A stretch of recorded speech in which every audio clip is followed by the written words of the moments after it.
Guys, you kidding me? If you just turn this part to focus. That's what it was.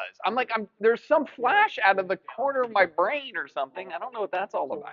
Outside, you can. No, I know. No, I know.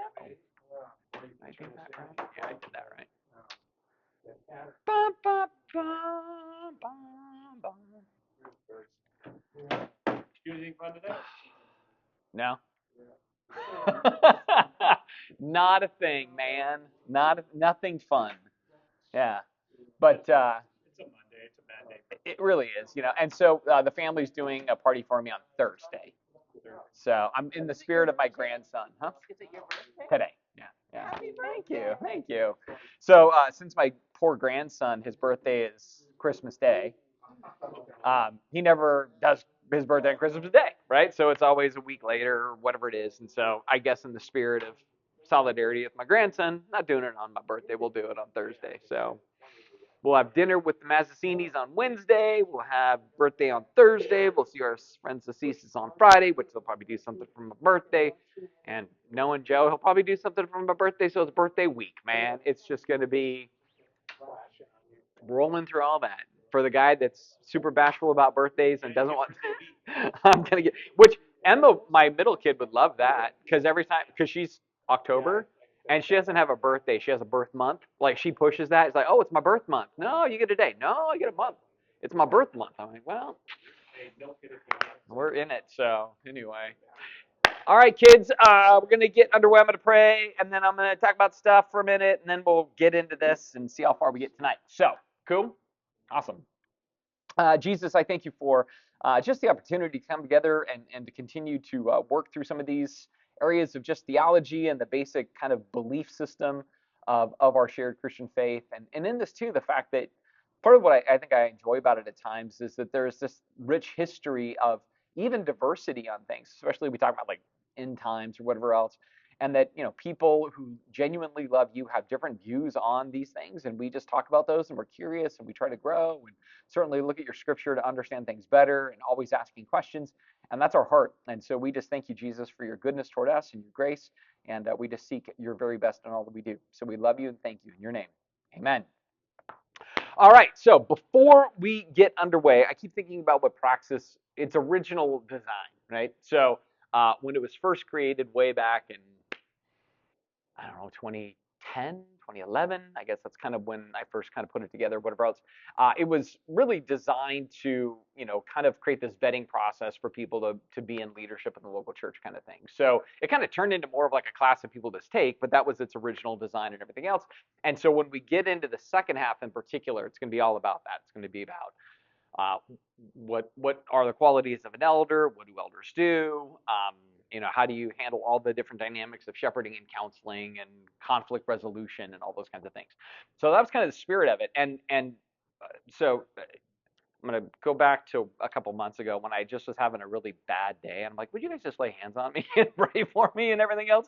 Um, well, all of that's kind of come to bear finally. So I'm going to use just a few minutes tonight to kind of open up to realities that are kind of before us as a church. It's finally become a little bit more pronounced at this point, and so the elders had to do some stuff. But I use it also so you can ask questions. I use it so you can at least understand a little bit of what's going on.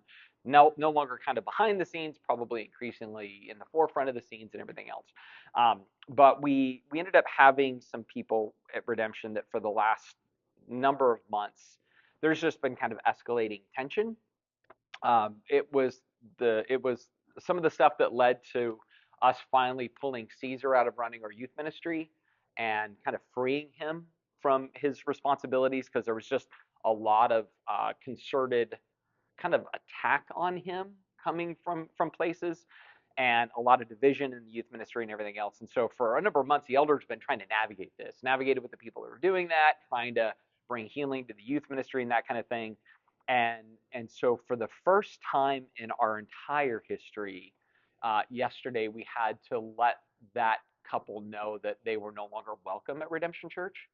So, in the New Testament, you might see it as a dismissal, or we might call it excommunication. We might call it a type of discipline for the purpose of restoration. that kind of thing. But that was finally the place that the elders had to go yesterday with this couple after 6 months of just trying to work it through and meet. You know, we probably requested, no exaggeration, 9 different times. Like, can we just sit down and talk? Can we sit down and meet? Can we talk through the issues that we're concerned about? And there wasn't a lot of willingness to do that. But then a couple of weeks ago, they decided to send an email to parents, you know, kind of just making things publicly divisive at that point, not just privately divisive or whatever else, even though behind the scenes there were some things going on and that kind of thing. And so, you know, we finally went ahead and did that yesterday, which is one of those things. And I'm just, again, using this because Praxis is about understanding how leadership has to do things or has to function sometimes. And in doing that, it was like both really, really hard and also really peace giving at the same time. Just because I think, you know, we knew, we tried everything we could. We knew the tone and temperament that we had taken throughout that whole process. And so when you finally go down that road, it is that weird, like, we've never done this in our history as a church, but now we've gotten to the point where we need to do that for the health of the church and hopefully even for the health of these people, that as they're not a part of this anymore, hopefully it takes it off their front burner too, so they can hopefully find some peace and maybe kind of heal on that side. Um, what I do know is that I think there's going to be, I know there's already been on the part of one of them to kind of go on social media and, you know, say the elders are um, uh, spiritually abusive, you know, to our students in the student ministry program, and, you know, kind of quoted part of the email that we sent to them to inform them that we were just creating kind of this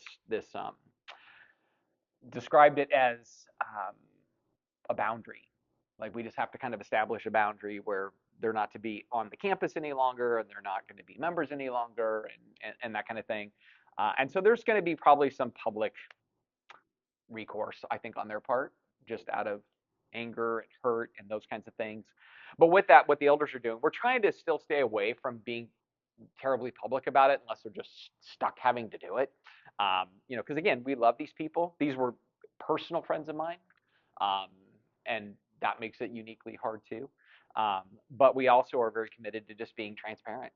You know, and if anybody goes like, "Hey, what happened? What's going on here?" or whatever else, we're super committed to that too. You know, and so I share that with all of you in part. So, like, if you're like, "Hey, I heard something," come find any one of us as elders. We're happy to talk about it.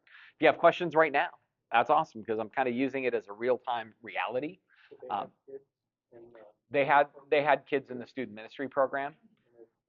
The correlation of why they didn't let go because they didn't agree with the teaching or something. In part, yeah. I mean, it goes back further to, um, so the wife in the equation actually wanted to run the student ministries program before we brought Caesar on, but we didn't think that that was a healthy option.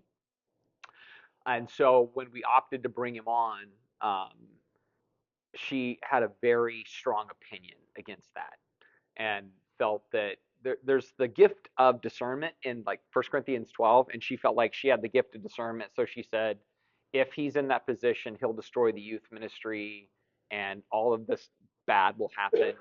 And I think the way the elders understood as things went forward, then what we believe happened was just she she got caught in the loop of almost making that a fulfillment. Like, if I've said it's going to be catastrophic, then I'm going to start doing things to prove that it's catastrophic, which again really came down to just kind of divisiveness that kind of started to kind of spread through the students. She was a leader in there, so there was some of those things too. And then it just sort of took on this life of its own where everything started to become increasingly toxic in that space. And so the elders got involved, pretty engaged by late October. So Caesar came on first week of September. The first night he was on, that was the start, you know, of things, and it just kind of intensified and kind of spread and that kind of thing, and so yeah, it got pretty big, and so we pulled them back on everything that they're involved in as leaders, and just said, hey, until you meet with the elders, we can't have you actively in areas of ministry and that kind of thing. That made it that got just got worse from that. Um, and then we just kept saying, we got to meet, we got to meet, we got to meet. and just behind the scenes, it continued to kind of, the fires kind of burned as they were, and so, through a series of things, we just finally came to this kind of the obvious conclusion, that they're not going to meet with us. Um, they, certainly had communicated with us in no uncertain terms their thoughts on the board.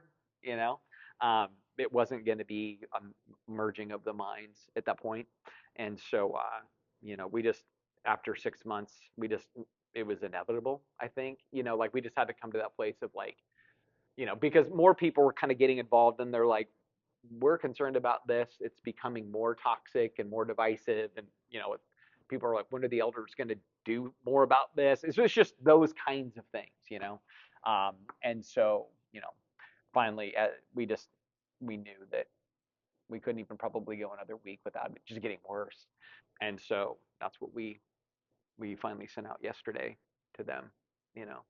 And so, and just there's parties attached to that it's going to be a hard season for.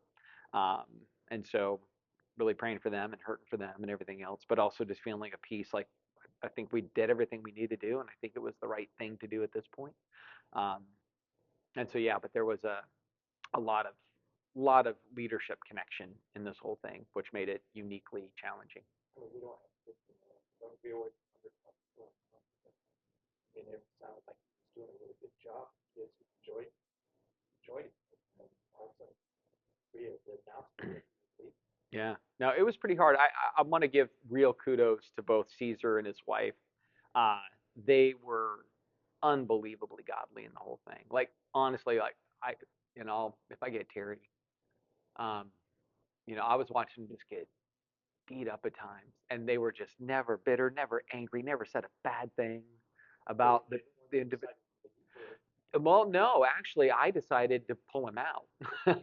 So, because I mean, she was having panic attacks. He would just break into tears when he'd walk into the building. He just knew that he had people against him, and it was just growing more. And it was, like I said, it was adults who could have coached kids in one of two ways. Hey, let's make the best of this. Let's have a great attitude. Or it was, I knew it was going to go bad, and you feed that whole thing, right? And that's kind of what was going on. And it's been interesting. We've even had some kids now come forward saying, I feel like I was manipulated by these individuals at this, or this one individual in particular. Like, I didn't feel like we should be picking on Caesar so much, even as students, but we were kind of being fed that narrative a little bit from somebody that they respected, that they trusted, those kinds of things. And so, um, anyway, so Caesar was going to stay on. It was like December. So it was a week before Christmas because I didn't do anything with my family all of Christmas. I had a lot of meetings. And anyway, so it was like I don't know, it's probably the third week or something like that. And Scott and I both sat down with Caesar and we're like, why haven't you quit? Like, honestly, I would have walked. I would have walked weeks ago. There's no way I would have stayed at this point. And he's like, yeah, but I love the kids and I want to win over the leaders, even these leaders that are against me. And we're like, you're not going to win them over. Not, it's way too broken. Now, if he was our full time, long term guy, like this was just an interim, 13 hours a week, 9 months. It was. But if he was our long term person, I think we probably was okay. We're gonna stay in the pocket with you, and we're gonna go ahead and try to clear this out faster than slower. But he couldn't solve the problem for us at that point, not in the next 6 months with him, because he would have been paddling upstream. And again, he and his wife were both. There was a Sunday during Advent, and she was the host, and the theme was joy that week. And I'd never seen her so, because she holds her cards pretty well, and she's always bubbly and positive and stuff. And I'm just watching her going, she's so worn out, at this point. Um, and so that was that same day. I'm like, why are you doing this? And he's like, oh, I think this, I think that. And I said, dude, this isn't your problem to solve anymore. This isn't your battle to fight. You didn't earn any of this, but boy, you're getting pounded for it. And so I said, I'm just going to reach over and take your handlebar and we're just going to pull you out of this. We're not going to subject it. This is not the way our church does stuff. This has never happened in our history as a church. This um, kind of full on kind of assault on a person. And so we just said we're not going to do that again. Now, what Caesar had done to do the position is that he had quit his job so he could do the 9 month thing or whatever it was here. So in pulling him out, we're like, hey, you just quit your job 3 months ago, and now you're losing your job. And so we as a board actually decided to pay him for the full amount that he would have served here because we're like, you didn't earn it, you didn't deserve it, and you'll stay in it, but you're going to get probably just more beat up for it, and that's not right. And we just knew that the only way we could probably reestablish some health is to put Scott in there. And so Scott is running the youth right now, so he could stabilize everything.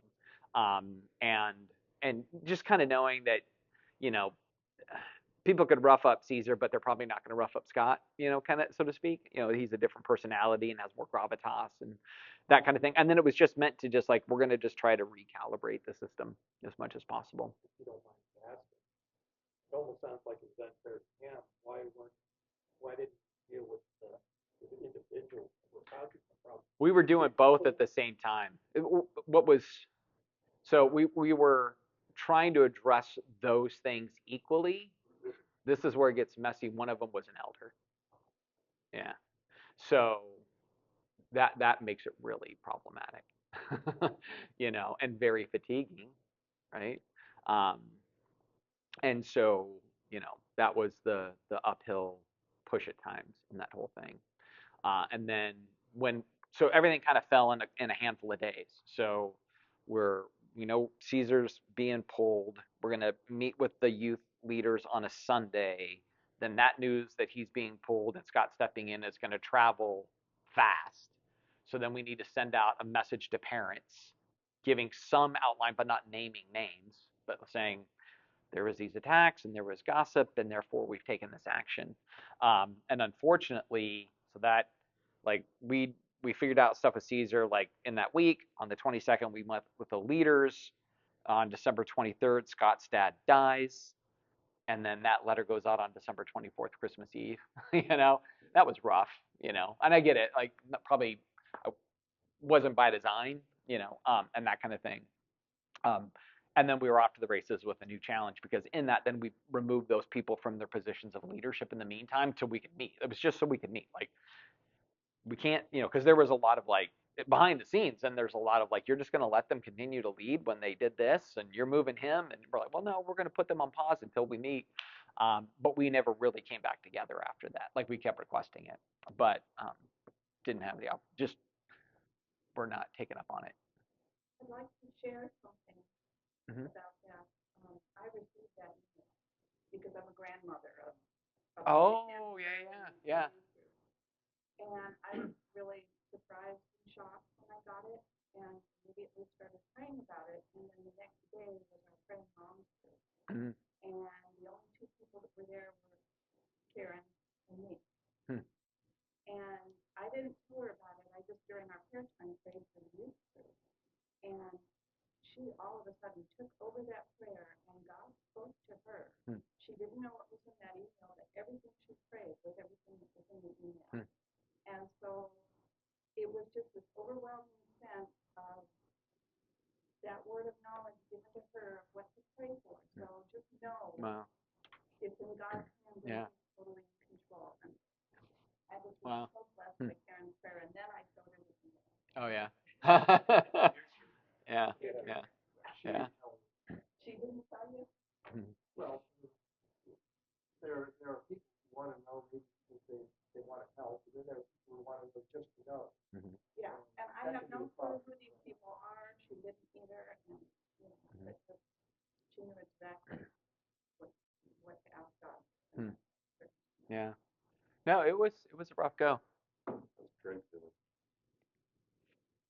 He's had to traverse a lot, and he's doing really well considering, because again, to just give you a little bit of insight to the way that our structure has to kind of work in these things, is once it's personal to one of the elders, it's a spouse, it's a kid, it's a whatever, you have to kind of recuse them.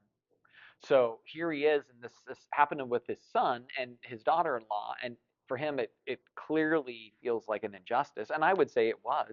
I would call it that. But then you have to say you're not in the room as the elders are trying to address these things and get the parties in the room and to, figure out the way forward. It takes a lot of trust when you're not in the conversation, you know? And there would be moments where he's like, well, are you guys doing this? Are you doing this? Are you doing this? What about this? What, you're letting them get away with that. Are you, we're like, I got to slow you down a little bit. I get it. I would feel like you do too. You're going to have to trust the elders. Um, and, and of course, all of this was right in the center of the holidays, right? So it was all happening there in those last couple of Advents and into Christmas. And Christmas Eve was not happy space at all for everybody. It was really hard. Um, and so like everybody was just emotionally, physically spent, not sleeping, the whole thing.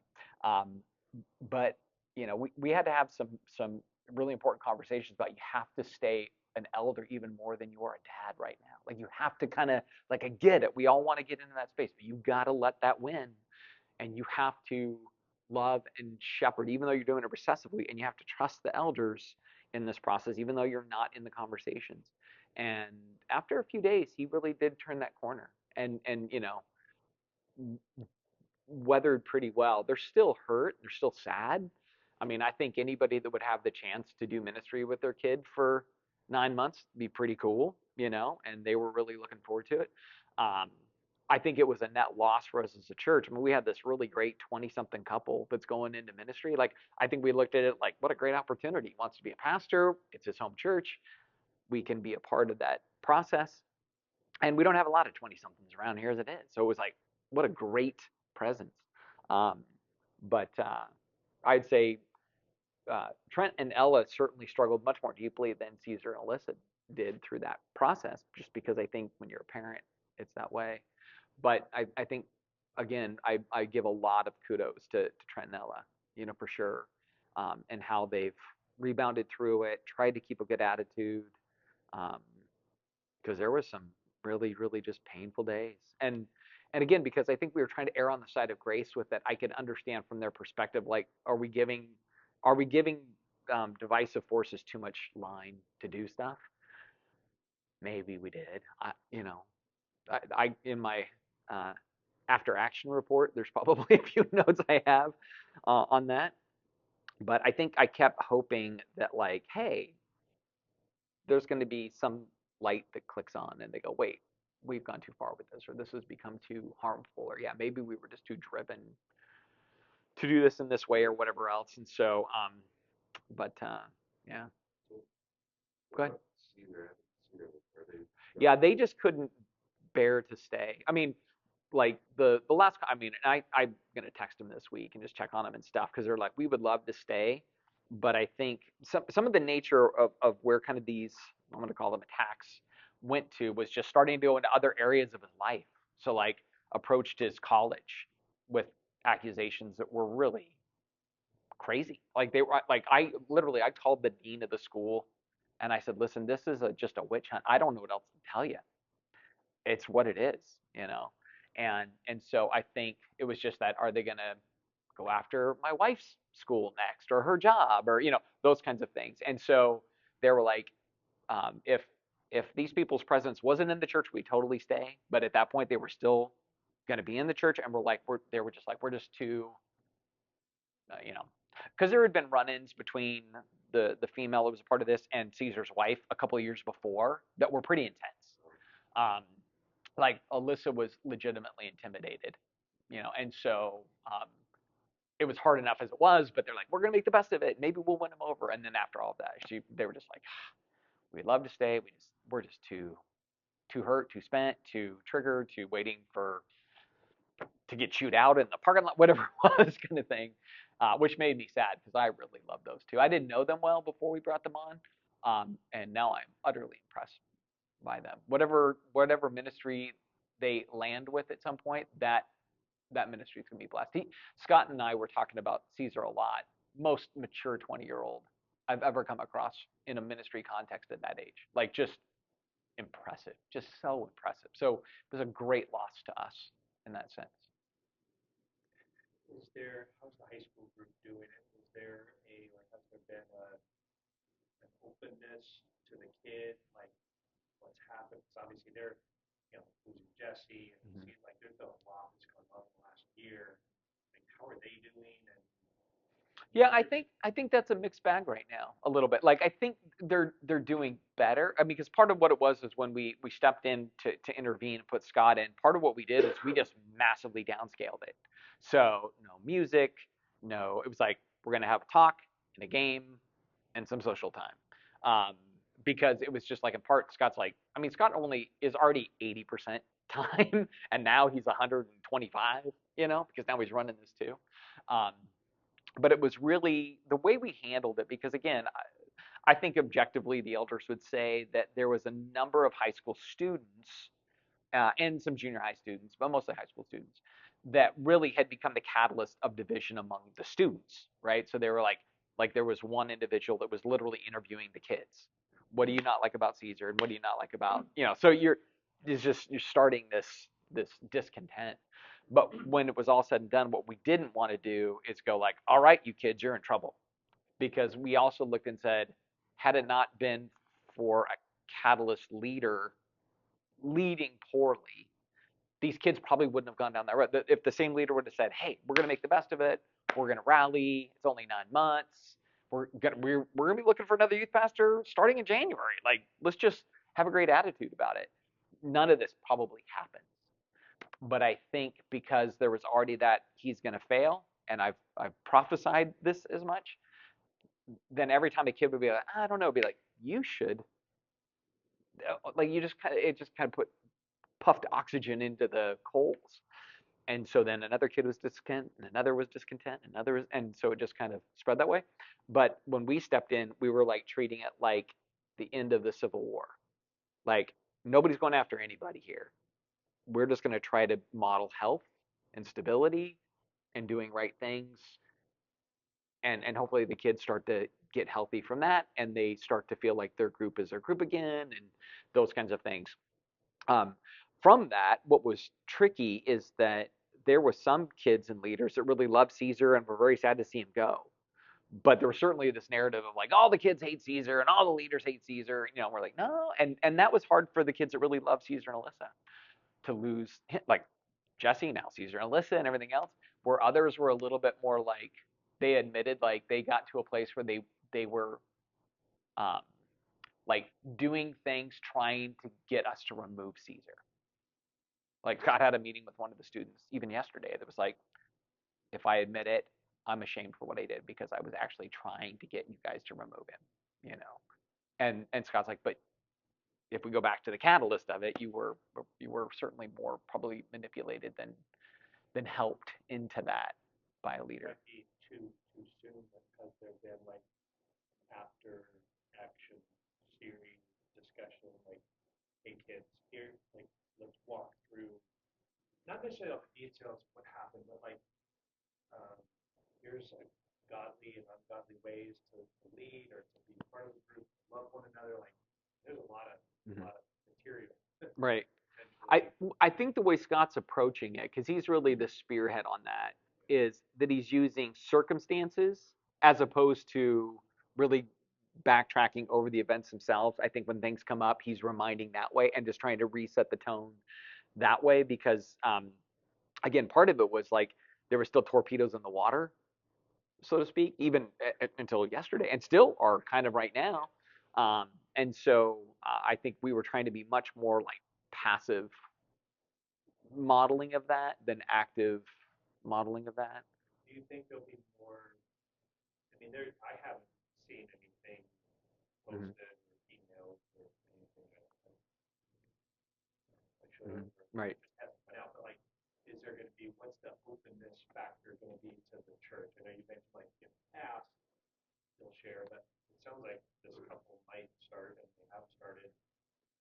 Yeah, we're watching the next few days to see where it goes.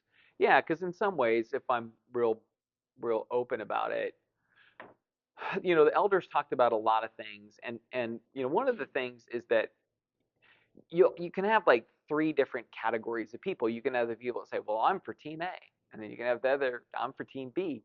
What you actually have the majority of is people that are in C camp that says, I don't know what's going on. I just don't want to be in a church of drama. So it sounds like drama.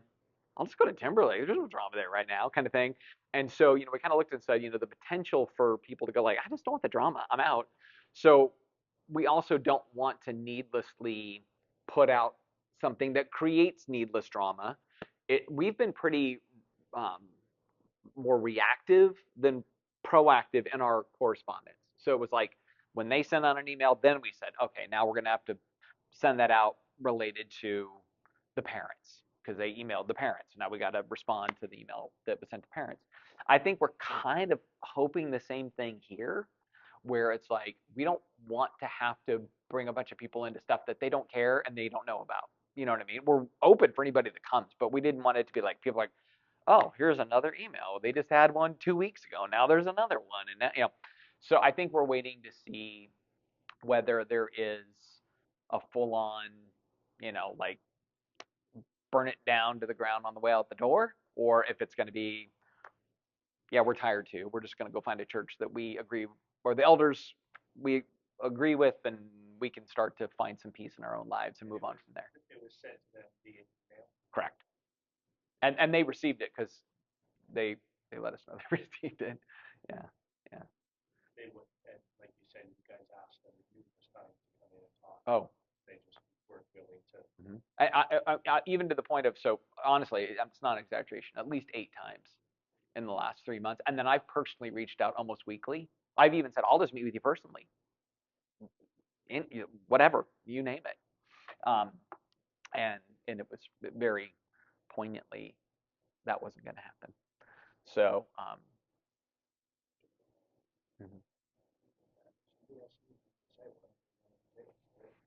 yeah, I Set up a rip flat right there. Yeah, They don't want to get exactly. together with you because that's part of dealing with situations.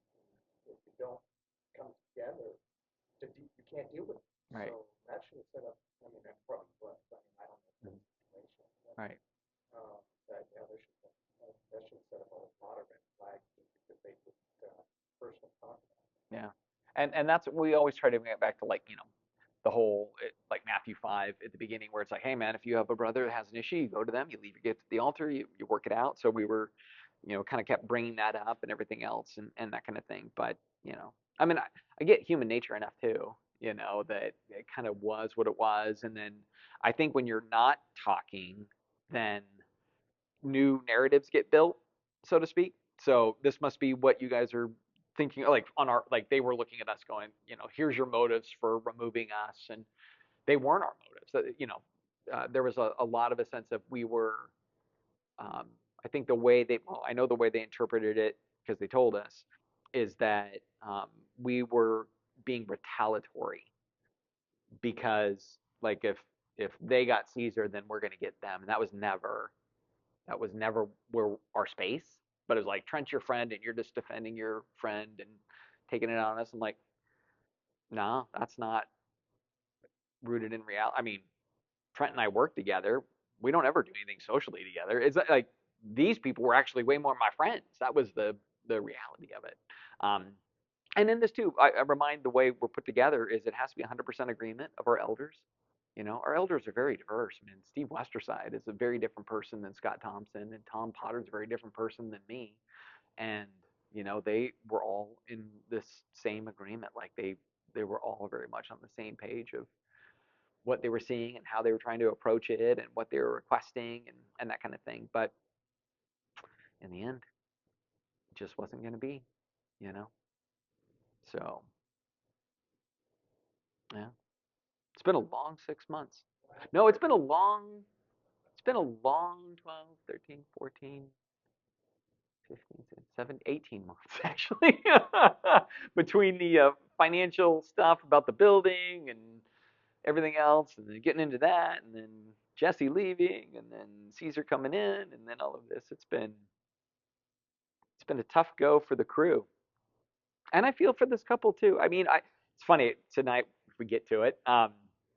We'll be talking about the doctrine of sin, and one of the things I always think about is just how it kind of encapsulates you in such a way that you don't always see yourself clearly in that. You know what I mean? So it's very reactive, and it's very, it's why I keep saying in the Beatitudes that first poor in spirit is the death of ego. kind of thing, because I think that's always going to be the challenge. And it's like if ego can be slain, then all those other beatitudes are going to flow out pretty okay. But if ego isn't, it will invert every one of them. So if ego gets in there, then you're not going to mourn. You're going to be angry. You're not going to be meek. You're going to be aggressive. You're not going to hunger and thirst for what is righteous, but you're actually going to probably do things that are unrighteous. You're not going to be merciful. You're going to be assertive. I mean, it's just so it just literally tracks out all the way down. You're going to not be a peacemaker. You're going to be a warmonger, and ultimately, you're going to want to persecute others versus you're going to be willing to be persecuted. So it really is an interesting inversion that kind of flows out, and I think that's been the heartbreaking thing. And it's people that I love, and yeah, it's a drag. Yeah. So leadership is mostly cool. And then sometimes it's a bummer. And certainly for us, it's a first. You know, it's a first. Interesting or good, but like the first time. We're north of 13 years old as a church. And then even before that, when we were going through the denominational stuff, very unified internally and that kind of thing. And just, I mean, I've been through this in other environments, but this was certainly really the first of my 17 years total, having been here and kind of ultimately run with this group. Well, it might be in part because people just leave when we're transitory anyway. Oh yeah, yeah. Mm-hmm. Go to move or go Mm-hmm. to church is way easier to do that than generations ago where your community. Yeah, yeah. So in fact, people stay and really try to stick it out rather than just get out of here. Mm-hmm. Maybe Yeah. Yeah, yeah, I think so. Because you're right. I think there's certainly been people over the last few years that they're just like, we don't agree, we're leaving, or we don't like this, we're leaving. But that's what happens. It's kind of the we're leaving. Um, where this was a little bit more, no, we're staying, which then again was, like I said, it was destabilizing the longer it went. Where more people were then coming to the elders and be like, they're texting us stuff, and we're uncomfortable, or we feel like they're being divisive, and why are you guys just letting it? And it was just those kinds of things, to where we're just like, geez, we don't know how to get ahead of it. So again, a boundary, and I'm going to use that word probably a lot if I ever refer to it. It was just, this is a healthy boundary. Not mad at you. We've never been mad at you. Not angry at you. Um, we just can't have you stay within in a space that just gives you this ability to keep kind of pecking away at it. And Hebrews talks about a root of bitterness springing up, defiling many. And I would say there's probably some bitterness in there, and it was beginning to just file more and more and more. And so, and then as soon as they were willing to go public with emails to parents and stuff, we just kept saying, we want to keep it private, we want to keep it private. And then once it went there, then suddenly we got people on our doorstep. Hey, I got this email. What the heck, And so it kind of was what it was at that point. Yep. So I'd say pray for your elders, pray for your staff members. Some of the staff members are going to have the hardest go of some of this because of relationships and acquaintances and stuff like that. So that certainly makes it hard. And I think, candidly, I saw how hard they went after Caesar, and I assume they'll go way harder after the leaders on this. No, I hope not, but I watch what happened before. So I could see probably the potential for that. I hope it's not. I hope they go, it's done. Let's just go find a church we can heal and have some peace and, have it put, because I kind of imagine they're exhausted. I would be exhausted for sure. Uh, so we'll see. I don't know. You know, right now. I would love that. Hmm. Yep. Whoever wants to can, and Michael can close.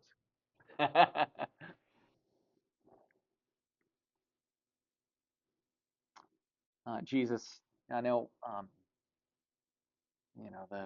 the heaviness of it and the fatigue of it. I know my own personal life, and I know the life of our elders and staff members and people that have been really intimately close to this for a long time.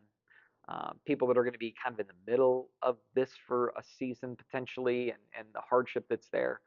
And I just pray for your grace. I pray fortitude. I pray for generosity, even in those things, that you protect hearts from growing angry or growing frustrated or in any way growing bitter. Like that, there will always just be that reminder of like love our enemies, do good to them, pray for them, bless them. That will be the essence of the people that might be the most intimately connected to all of this. I certainly pray that uh, you know I think about when Scott says that the enemy doesn't win. Um, if there's ever a time where the local church can get a black eye, it's usually when there's some kind of thing like this, and then it becomes public, and then people go, see, churches are crazy, that church is crazy, they're abusive, whatever it could be. Like there's any number of things that can happen. Pray you protect from all of that. I prayed that there would just be a desire for peace, even a boundary, right? There would just be a desire for, okay, the boundaries are set, they are what they are right now, and just a quest for peace. And so many things, so many needs. I pray that you would certainly protect the heart of your people here. You would protect even for people that maybe right now they're already kind of unstable in their faith, or they're already unstable in their relationship to church, and they're just looking for a reason to go like this time for us to bounce. That this could be one of those times. I pray that they would be protected in this time so that doesn't happen. Um, and all of it, that we will just continue to look to you and seek to be like you in all that you have us doing for the purposes of your heart and your kingdom, and just how again you call us to be different and think different to make a real difference in this world around us.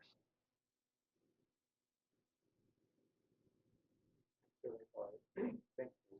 Thank you for thank you for just your love and your compassion for it. And we know that the whole situation, and each individual, that life. So we just pray that you would just soften hearts. We pray that you would just work through those that have to deal with it. We pray that you would each one strength. Pray that you would be compassionate with them, and those around them would be compassionate with them. And we pray that you would just work with them. Not hurt the church, not hurt the individual. It's always harder to deal with situations like this when they're like too long. So we just pray for those that have to deal with this, and we pray that you just comfort their hearts, give them peace because they deal with this, knowing that you are giving. So we do pray for your wisdom and compassion and your glory.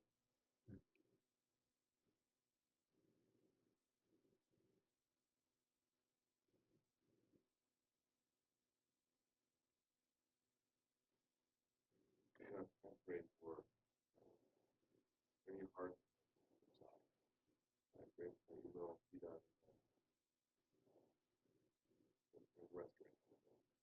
Pray that sacrifices. Pray that your conviction, your confession.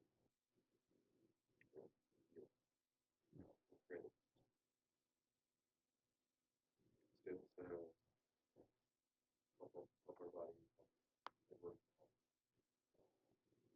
operate.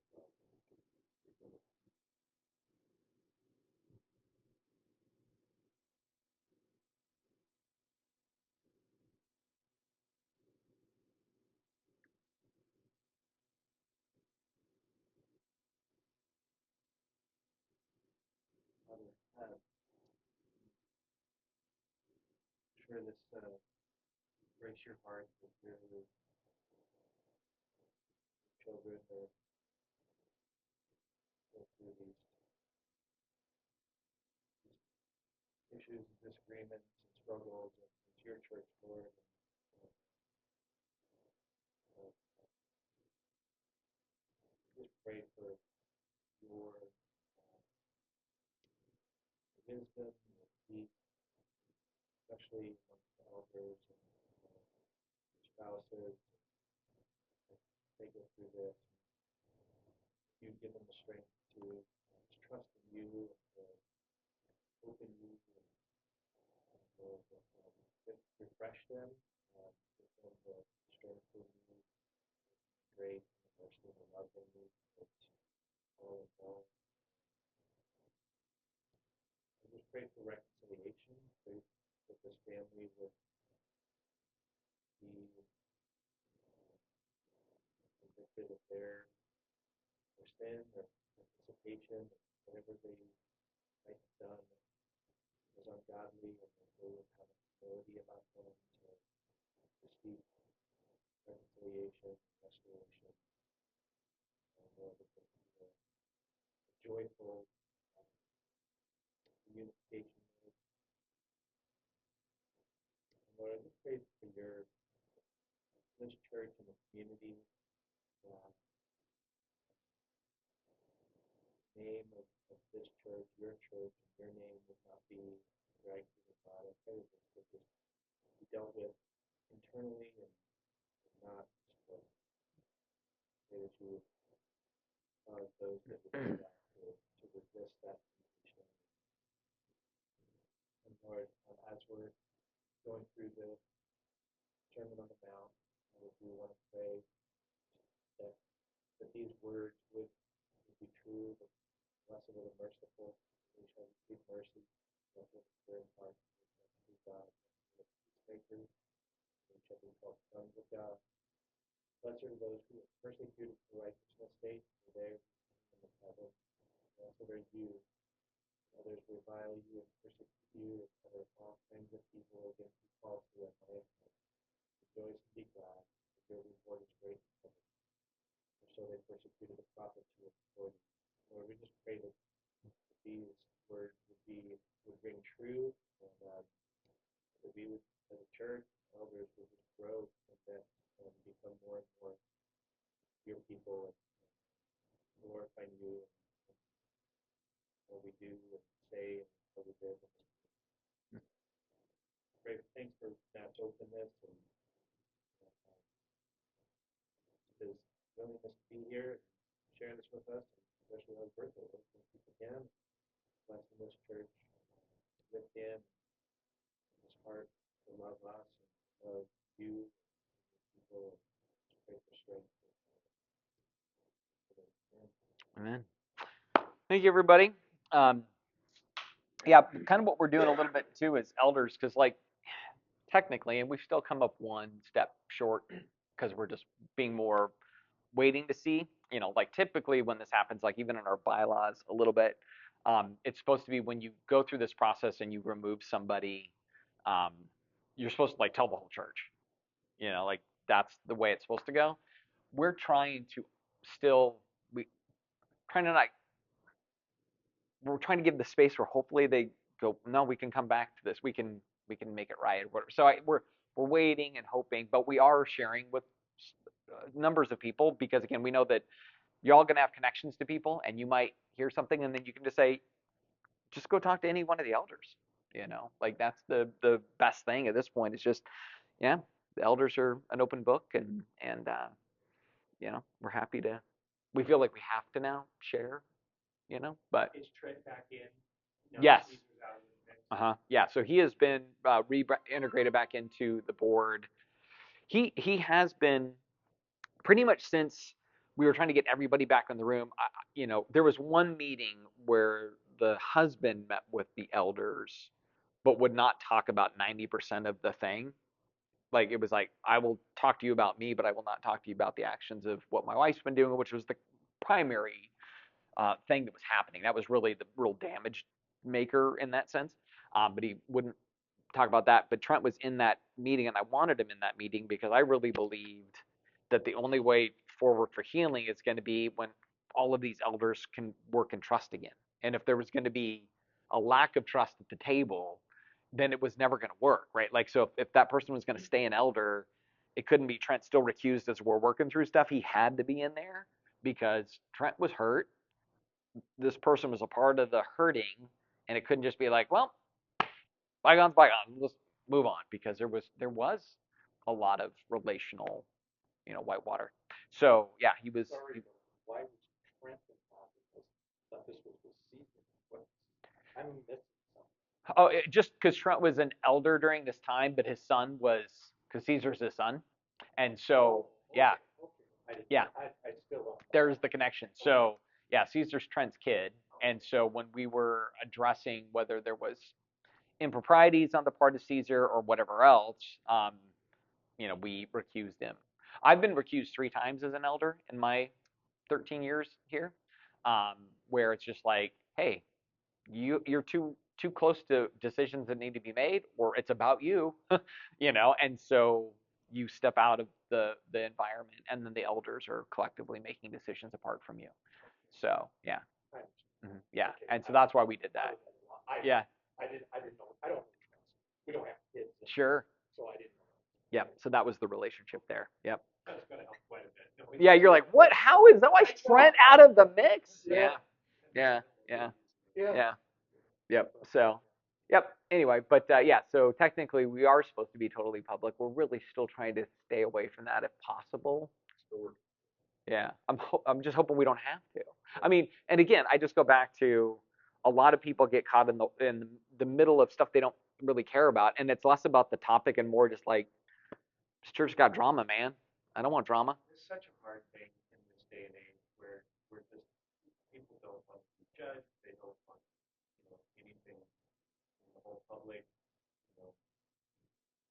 aspect of this. This is so against our cultural moment. Yeah. To do a church discipline thing, but this doesn't happen much anymore. Yeah. It'd be very confusing for people. They wouldn't understand. Like they just like, wait, that doesn't seem right, and I get it, And so this is really, again, I mean, even tonight, I'm. Some of you might go, like, I know who you're talking about, but I'm still being nameless. Like I'm just trying to keep that as simple as I can right now, just because, But I think that's a little bit more the way I'm going to treat it with people. Is just like, if you hear of a thing, send them our way, because there's no way you're going to miss it. If it comes your way, you're going to know it. Doesn't matter who the parties are or aren't, or if you know their names or do not. You'll be like, oh, I bet it's that thing. All right, you should go talk to the elders about that. If you don't deal with this other couple, could they do more damage because you don't? That's why we finally did what we did. No, I mean publicly going. Oh, we're waiting to see. Yeah, we're waiting to see. But could they do more damage? They could. Before you say something. They could. That's what I'm trying to do. Yeah, yeah. No, we're taking a gamble. Like but it's kind of to the point of, if we're too proactive, then I think people get confused, because it's like, wait a minute, you're publicly talking about people, isn't that? Yeah, but you're dealing with somebody in a situation that a lot of people are involved in. Yeah, not everybody. Like, I don't know a lot of the situation because I don't have kids, and I mean, my wife and I, our kids are gone. So right. We haven't been involved in programs. Right. Since I left my church. Yeah. So. You can get involved now. Yeah.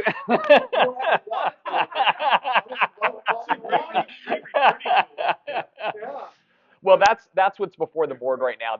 I have a thing into them just going like, hey, here's the way I'm taking it right now. I'm just treating it more recessively and passively than actively, and that kind of thing. Are we good with that?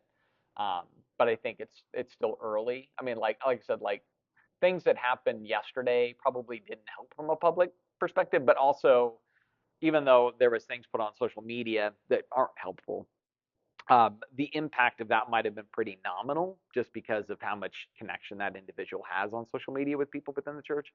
So it's one of those where, like, okay, we're just kind of wait and see where it goes a little bit right now, and that kind of thing. So yeah, it's. And I think too, just like you're doing, emphasizing the availability of the elder. Right. And their willingness to just answer questions.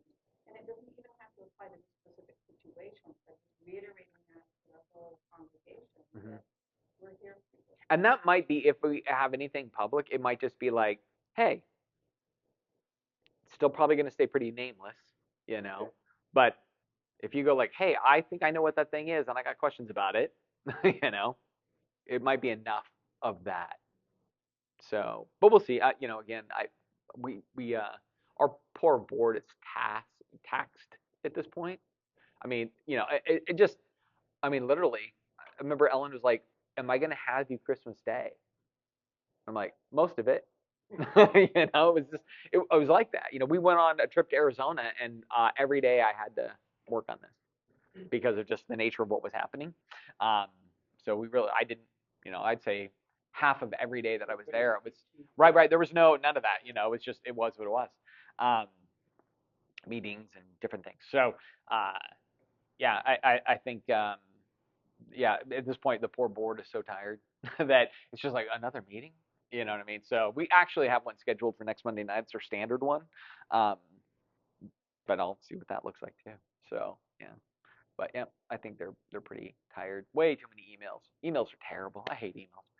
So especially on this front because it's just takes a lot to write them, to be really thoughtful, and then because we do 100% agreement, then we're trying to have meetings by email, and you're trying to get 5 people to be on the same page, on all kinds of things.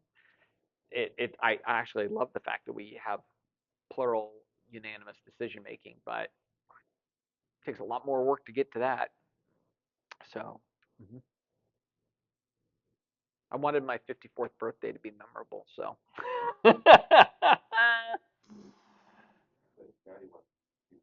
I know. It's like I won't forget my 54th. It's great. So yeah. Anyway. All right. Anything else on that? Now we can talk about the end of the world. I know. Maranatha, oh Lord, come. That's what that is. So anyway, all right. Well, then we're dealing with.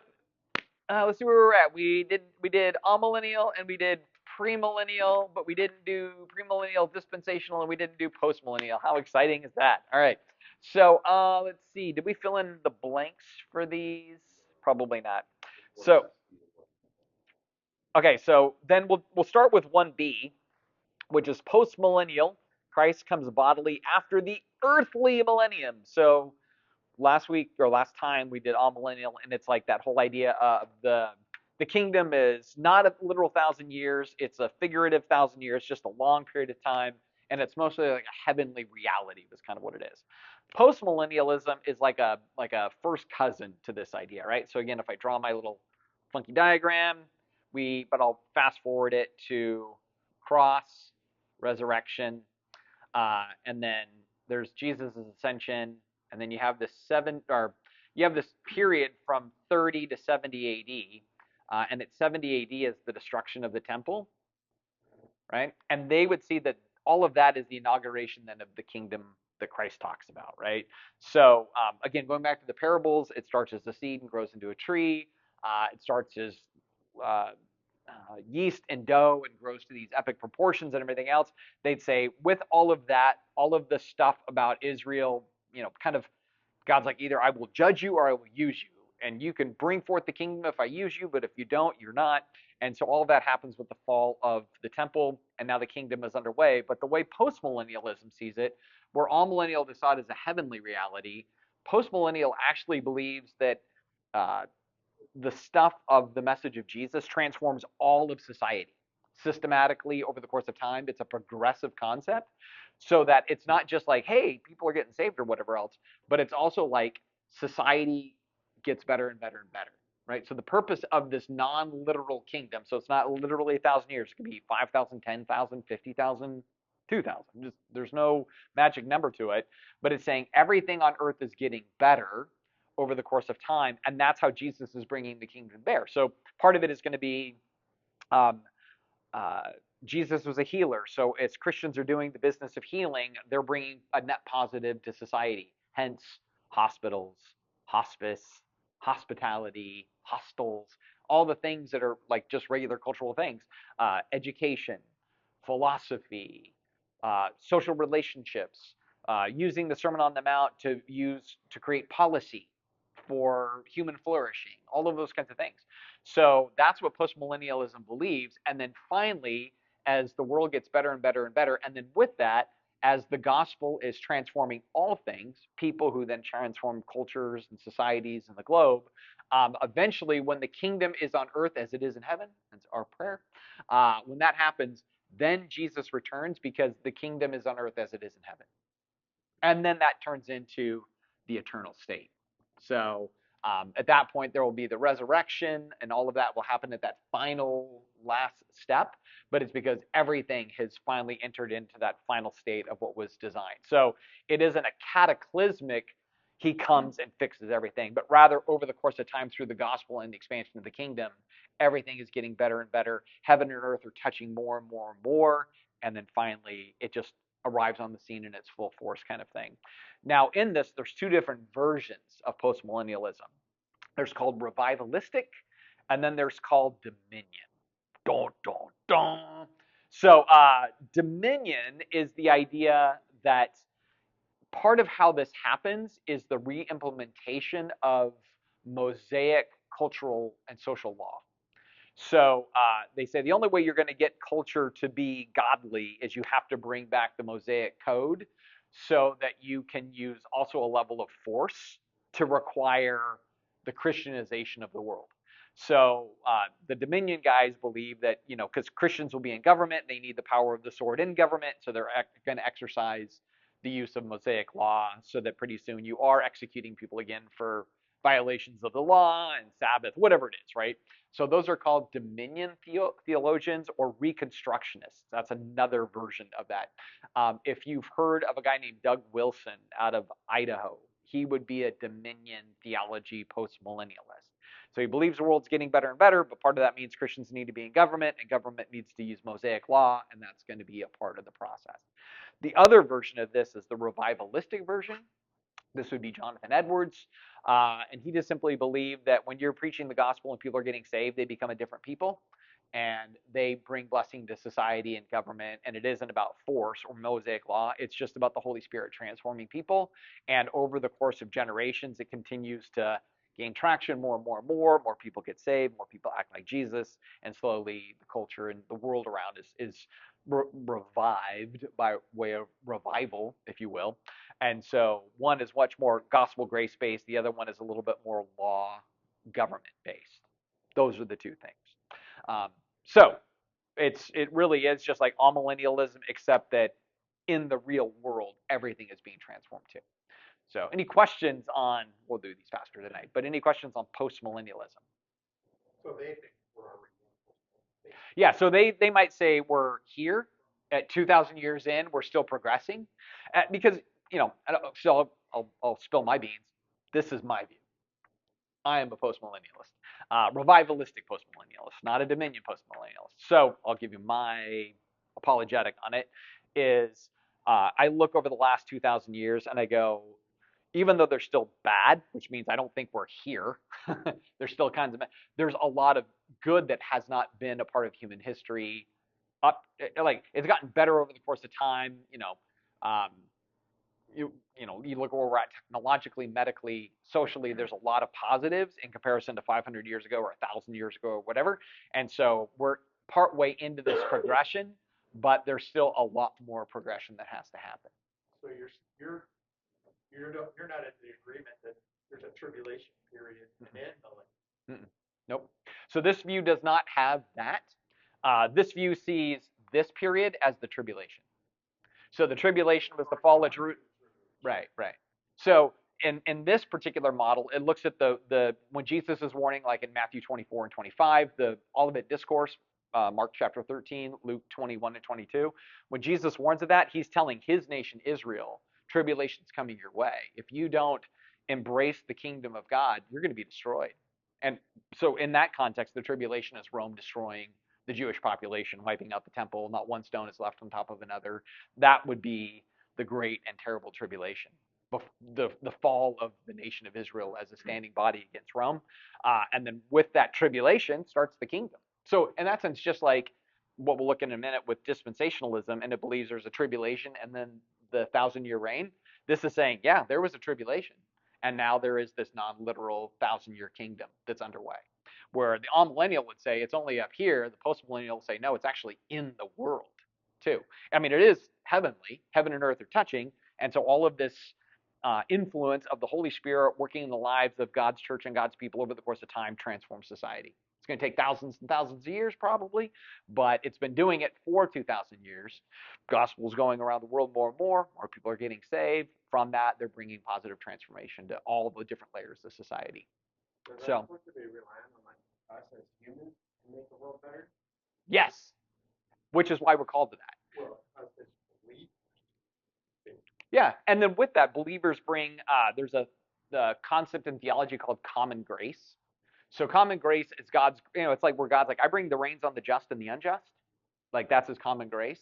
And so when we as believers are doing what we do, it actually brings a common grace that elevates society around us. And then hopefully from that, people then come to know this God that is using these people to do these things. So I would use the example of like Joseph in Egypt or Daniel in Babylon and Persia. They bring this net positive as God's people that actually causes the society to flourish, kind of thing. So, in the same way, when God's people are out and about in the real world doing Jesus like things in the real world, it brings a common grace that elevates positives all around, but also with the motivation of hopefully bringing gospel grace so that people come to know Jesus and enter into a relationship with Him. Also, with that, it would the idea behind it. And again, all of these have holes in them too. So I'm not going to claim like, oh, this is so airtight. It's got holes in it too. But the idea on this is also saying as time goes on, more and more people are getting saved to where really what it's going to turn into is the majority of the world is Christianized by the end of this era, the end of the kingdom era. The majority of the world is Christianized, and it's flourishing in all its different quadrants because now the kingdom is on earth as it is in heaven. There may be some small minority of holdouts at the end, and maybe at the great completion, resurrection, all of that stuff, maybe that last little remnant that is um, tares, weeds, not wheat, he harvests out of his kingdom, because that's what it says. He takes the tares out of the kingdom, and then the wheat remains. That would be the understanding of the culmination of the wheat and the weeds parable. He takes the bad out, the good remain, and they go into the eternal state. Because now the earth and heaven have touched, they've gotten to where they're supposed to be. This is when the new Jerusalem descends, and everything is kind of codified at that point for all eternity. So then, what you're saying is you don't believe in tribulation. It's already happened. Correct. So, no Antichrist, no. Remember we were talking about Antiochus and the Greeks and all of that, and then also a little bit of Nero and also a bit of Titus that conquers Jerusalem. Those would be all seen as the Antichrist figures. So all of that would be back in 67 to 70 AD. That for both amillennial and postmillennial, they put all of that back here. The only thing that isn't back here is second, or not second coming, it's the final coming, really. Final coming of Jesus and the full-on resurrection. Right? Those are the things that have not happened, but the idea of an Antichrist and a tribulation and all of that, those are seen as the Jesus' warnings to Israel. Yeah. Mm-hmm. So persecution. So when I think we talked about this last time, that there's different ways that people understand how Revelation, the book of, is interpreted. And so some people see it as sequential, where like you have the seals, the trumpets, the bowls, and seals are a little bit broader, and then trumpets are tighter, and then bowls are the tightest in progression. And so that's called that's just a linear view. Others will hold to kind of this idea of like a telescoping view, where there's a little bit of overlap within each one when they look at it.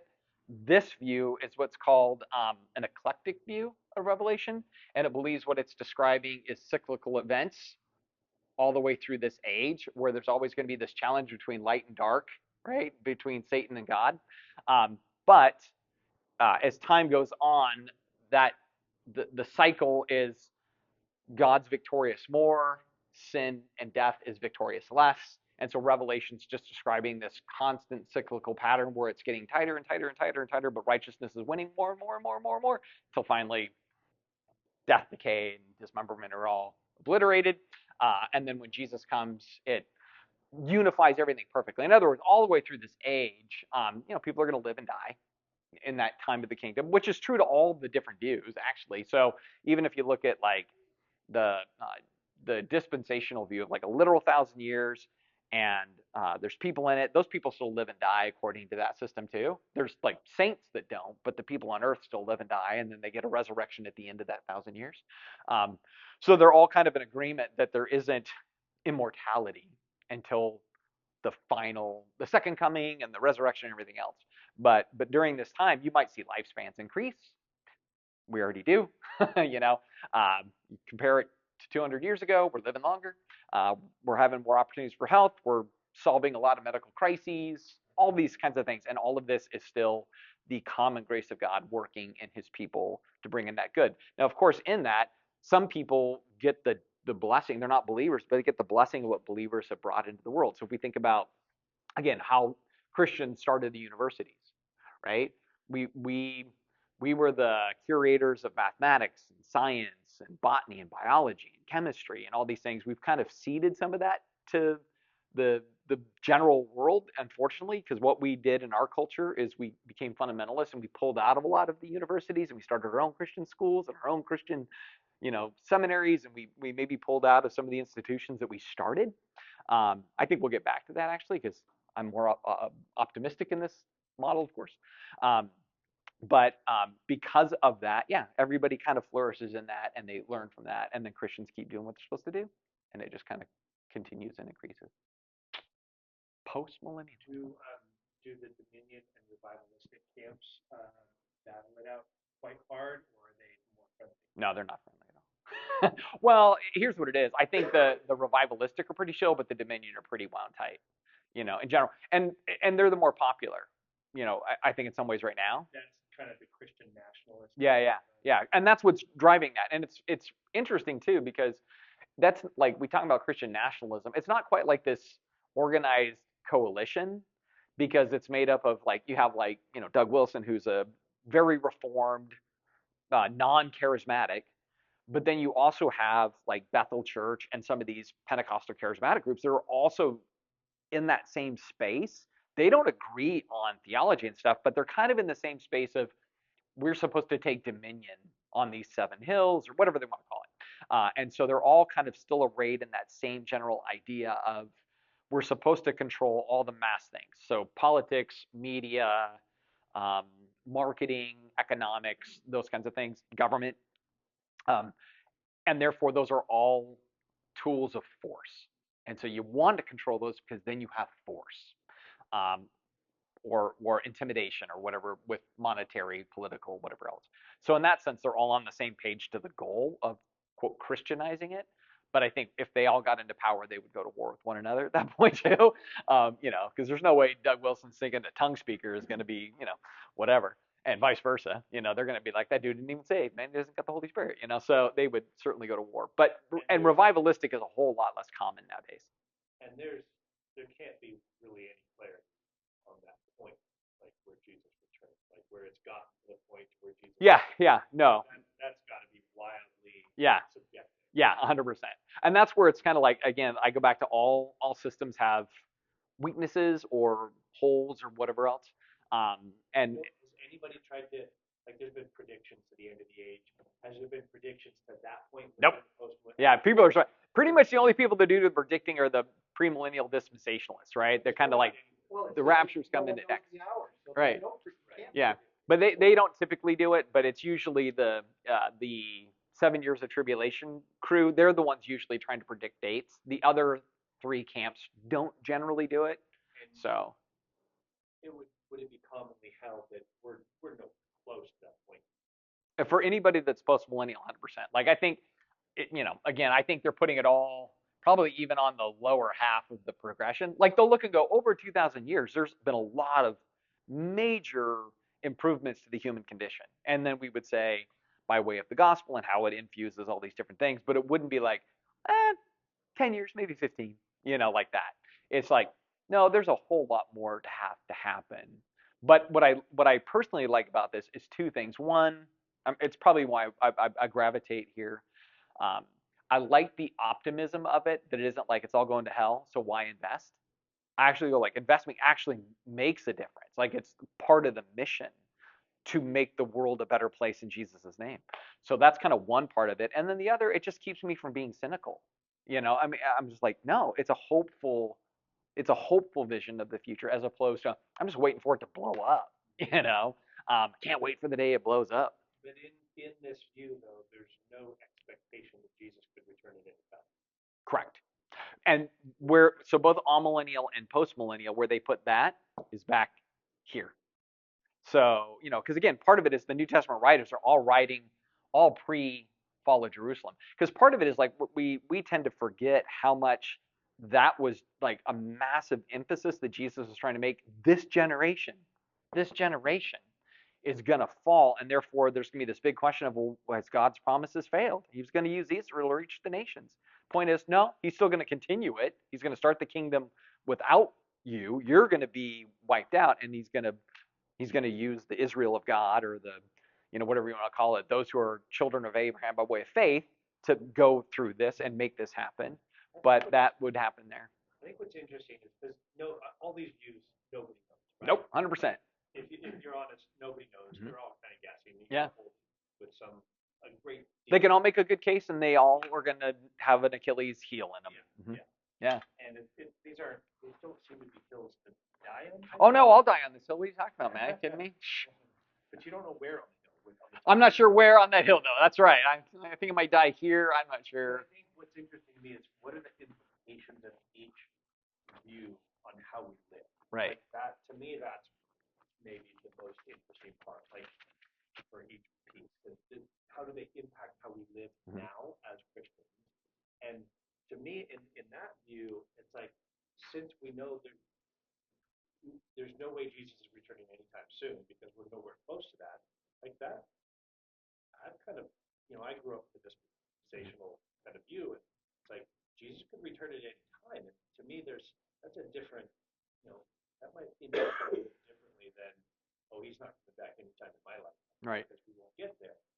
So I don't know, that implication of how we live seems like that would be a important thing to delve into. Yeah, and I think every personality is different. Like kind of what I shared with why I gravitate to that is because it makes me go, it actually makes a difference in what I do today for the betterment of God's world, like the advancement of His kingdom in the world. So the kingdom becomes very tangible. It's not purely spiritual; it's spiritual tangible.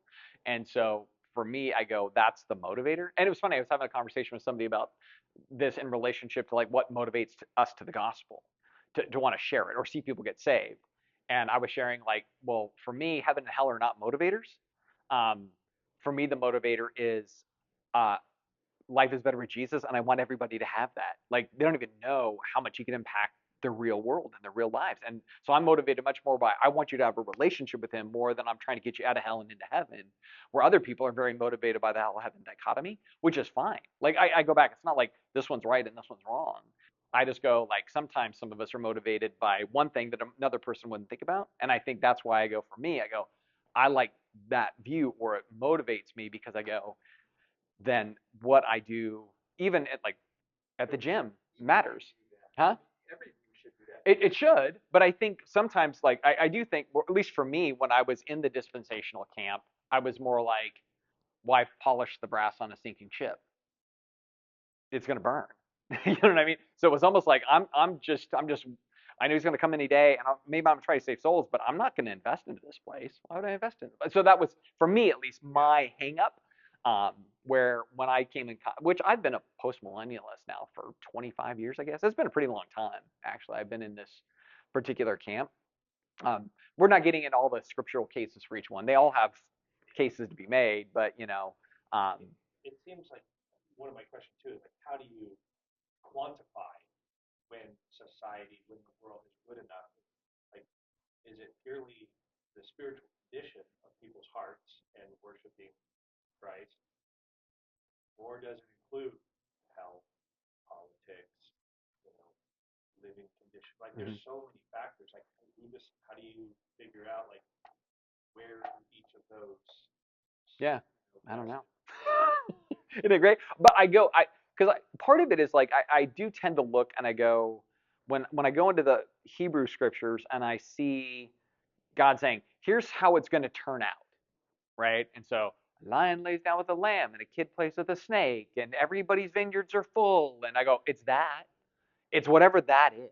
Now I don't know how that gets there. In other words, I just like in my own like curiosity or whatever else, is it like we continue to advance technology and science and everything else so much that because again, God's made us to be creators over His creation and to tame creation and to keep it and tend it. So we're getting back to the ultimate goal of that. Maybe a child can play with a snake because we figure out ways to finally tame snakes to play with kids. I like we continue to utilize the tools and the skills and the things that we learn, and we keep honing creation. Maybe that's what it is. I don't know. I really don't know. Yeah. That's interesting. I have I only came across this position in the last number of years. Yeah. I never studied this much, and I just have always felt like it still do those things. Lamb, serpent, and what is all the new heaven, not here. Right. Here now. Yeah. Like Christ has to come to change that all for them. So it's interesting that there's the belief that can happen before here. Yeah. Yeah. We'll be printing meat, so we don't have to kill animals anymore. We'll just be processing meat through. We're already getting there. We're getting there, kids. It's happening now. So you don't have to kill an animal to have meat. Like that would seem crazy, and now we're doing it.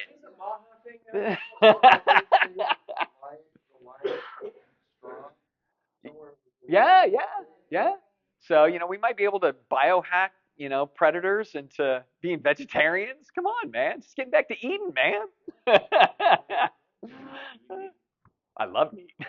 I'm scared to death for having printed meat, but I'm willing. So we might really get that nailed, man. For now, it's high fructose corn syrup and everything made out of corn products. We're working on stuff. Oh, I hope so. Not even because you need it, just because you want it. Caffeine was in the garden before. That's pretty much what it was. It was being coffee. That was the tree of life. What are you talking about? Chocolate's a vegetable because it comes from a field. The EU just declared caffeine dangerous to humans if swallowed. But if injected, is it okay? Snorted? Well, no, but Who said this? The European, but it was in the context of controlling and restricting in agricultural products, apparently from pesticides, caffeine. Oh, interesting. So, but the articles I read, the smart people were interviewed were saying that there may be some restrictions on like energy drinks, or maybe guidelines of how much coffee you should drink. So, Yeah. That's funny, man. So. But the EU action, I guess kind of action right now just has to do with agricultural products. Yeah. According. Well, I do know caffeine is super deadly. Actually, it just depends on the dose that you take it in. Like, unfortunately, Ellen and I were watching a news special we're developed, and kids were buying bags of it, just straight caffeine. You can go buy a bag of caffeine online, and they would get it, and they wouldn't look at the dosage. Like a bag this big has 1,280 servings in it. Well, they're thinking like, yeah, it's a powder, and so you're supposed to like microdose it out for like milligrams, but they didn't know. So kids were like put a scoop in their water. No, it was killing them. Yeah, because they were doing it to stay up late for studying and exams and stuff like that, and their hearts were just failing because it's just way too much. College to stay to do an all-nighter. My man. I was racing so fast that I couldn't think, and then I couldn't go to sleep. So it's like I had the worst of both worlds. I didn't study, I didn't sleep, and I was a mess. Never. Do you do any of that madness, Tucker? Do you pound any of the energy drinks or? Yeah, I've never had one in my life, but I do have pre-workout drinks, which are maddening in their own right. So it's not like I'm, no saint. When I've had to work through the night, we've had night wars. Yeah. You have to work. You're working. Oh, sure. All the way through the night. Yeah. You're up all day and then you work all night too. Yeah. And I've taken some of those energy drinks, and I never. Yeah. I never. Well, all right. So one last thing I'd say about us crazy post-millennialists. There's probably 7 of us in the world today. But it was actually it was the prevailing theology through, especially like the Enlightenment period, because again, there was that sense of like, oh, it's onward, upward. We're solving all these things. The advancement is really, really amazing. So like Jonathan Edwards and all those guys were big in it. And then World War I hit, World War II hit, in line with what we're going to talk about in a minute with premillennial dispensationalism and the Schofield Reference Bible, and it was just like one went up and one went down. I can't do it. There we go. There it is. So like postmillennialism was just lost a lot of momentum as a prevailing theological system, and then premillennial dispensationalism shot up because everything's falling apart. World War One, World War Two, the 70s were a mess, and so Hal Lindsey writes a book during a crisis point in American culture, and associated with the other things, the system we look at now became the prevailing system in the United States and the UK. So I wonder if those that tend to believe in evolution tend to be more post-millennialists because of that progressive thing. Like it's all like things like physically things are getting better, biologically, like that's just a viewpoint. It's all getting better. That would seem to fit. I think because everything's progressive in that system, yeah. And because aside from the end times view of it, they tend to also see revelatory things as progressive too. I mean, so it's like God starts with a simple idea in the Old Testament and it continues to groom into the new. Like everything is trajectory in that sense. So yeah, I think that would be true. I don't know about like Doug Wilson. Probably I could see Doug being like a theistic evolution guy. Maybe, I don't know. Yeah. So anything else on that wackadoodle one that Matt is willing to embrace? Because why not? So yeah. There is, I mean, if you ever get interested in these things, there are some really good books out there that kind of articulate more from the we're not getting into the biblical weeds of it as far as the textual things. The most favorite verse for the postmillennialist is John 3:16 actually. That you didn't, it's 3:16 and 17. Love the world came not to condemn the world, but the world through him might be saved. And they go, yeah, he's going to save the whole world in every facet. He's saving the world. It's a progressive move towards saving the world, and every part of it will be eventually saved. But that's their favorite verse. That's right there. So yeah. I wouldn't say it's my favorite verse. I got other ones, but in the system, that's it. So last one is the premillennial dispensational view. I'm not going to do that. I'm going to do this a little different. So very similar to the others, right? So we get the cross, resurrection, start of the church, and that's a critical component, right? So with the start of the church, you have this idea of the church age, right? Church age. There's no particular time to the church. We don't know how long the church age is going to go. We're in it now, right? So this is not a kingdom age. There is some debate. I mean, there's actually multiple tiers of dispensational theology. There are some that believe in progressive dispensationalism. There's others that believe in kind of hardline dispensationalism. The progressive dispensationalists will actually say that even though this is the church age, it's also the kingdom age happening at its start. So they say there's still a literal 1,000-year kingdom. They're going to say, but the kingdom actually started in the first century with Jesus, because they go, exegetically, we can't deny that. Jesus made it too clear that he was bringing and starting the kingdom then. So progressive dispensationalists will say, no, there's some element of the kingdom in play in the church age, where more classic dispensationalists say, nope, kingdom isn't playing at all right now. It's just purely the church age, right? So we'll go for some indiscriminate period of time until you get to the tribulation, right? So, which is going to be a 7-year cycle. And I think we talked about the fact that it's related to Daniel and this final week of Daniel and everything else. That period of 7 years in the tribulation is distinctly for the purpose of Israel. It's a continuation of what was stopped with things in the first century with Israel. So God's finished his system with Israel. They're cut off, but there's a final 7 years where he's going to deal with Israel again. So that's not typically. You're saying then that's not a tribulation for people. It's only a tribulation for Israel because it's the dealing with the 49 weeks. Both and. So the world will go through tribulation, but God is also going to be really using that time to regather Israel to himself. So the tribulation is in part to force Israel back into surrender, obedience, and compliance kind of thing. But the whole world is getting judged simultaneously, right? So with that, then the 7 years, and I'm going to have to blow this up bigger in a second, but I'm going to give the general overview, and then we'll get inside this in a second. So at the beginning of that, you have the rapture, right? So Jesus doesn't, it's not the second coming.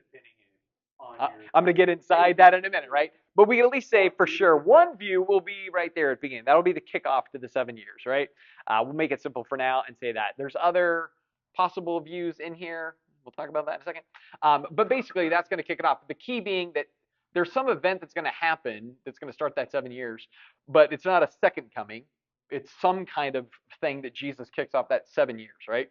And then during that 7 years, you have the rise of the Antichrist. You have this sense of one world government, you have a false prophet, all of those things kind of happen. And then at the end of that 7 years, there is the second coming and the first resurrection that would happen at the end of that. And then from there, you're going to have a literal 1,000-year kingdom that's going to happen. During that time, Satan is bound in the pit. Jesus is physically on earth. There are those who were saved in the previous age that were part of the first resurrection. They're resurrected in that kingdom. But then there's also people that come out of the tribulation that go into that 1,000 years as actual humans that are procreating and everything else and having offspring. Those people will die. Their kids will live and die, everything else. And then at the end of that, there'll be. Okay. My understanding is if you're in the tribulation, you could live the whole 1,000 years. Maybe, because there's kind of debates on that because Right. because what it is there's a second resurrection at the end of this. Well, and it's those who sin or do not believe. It says you a child. I mean, I don't remember how they put it, but you're a child at 100 years old, Right. and if you don't accept, you die. Right. Basically. But And if you believe, you might, yeah. Could live. I mean, that is what I, like you say, it's one you. You can live the whole 1,000. Yeah, you might be able to, right? What we know is for whatever reason, people on this side of the line are the first resurrection, people on that side of the line, at least, are second resurrection. Maybe other people live all the way through it and they don't need resurrection. But there's these two separate resurrections because we see that like in Revelation 20, right? And so there will be 1,000 years. At the end of the 1,000 years, Satan is unleashed again for this great climactic battle that seems actually pretty like it's gonna be a big deal, but it happens so fast. It's like, man, that was like 5 minutes. Like he rallies forces, they fight back. What's interesting about that, when you look at Revelation 19, when it describes that, it is weird that he's unleashed and he gets all of the nations from that period to come against Christ. Which that's one of the weird things in that system where you're like, let me get this straight. He's been reigning physically on earth for 1,000 years, and Satan's going to be able to convince all of the nations of the earth to turn on Jesus, who's been there for 1,000 years. Like that's one of those like, weird. Yeah. It's like, man, what fell apart so bad at the end? The other thing during this, depending on which premillennial dispensational view you read, there's things in the Old Testament that hearken that during this time they bring back animal sacrifices too. Like if you're going to say that this is the fulfillment of Old Testament promises and prophecies, animal sacrifices are a part of that. So in that system, there will be animal sacrifices again. But the way they, in this system, answer that is they say it's a little bit like communion.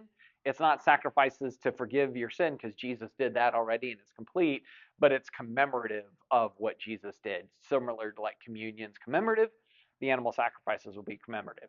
That comes in during tribulation, though. What now? Isn't that what's brought back tribulation? Yes, but not in the same way that they'll be in the 1,000 years, right? So this is because they're trying to reestablish Israel's sacrificial system, and in part, not thinking that Jesus is the one. And it's when they look upon the one that they've pierced here at the end that then they go, oh no, he's really our Messiah, and we don't need this temple and these animal sacrifices and everything else. So the rescue of Israel will happen at that second coming at the end of the tribulation when they look upon the one that they've pierced, and then from that they have repentance. Now, if I blow up that little window there, so we'll make our 7 years, right? And so yeah, you have pre-trib rapture.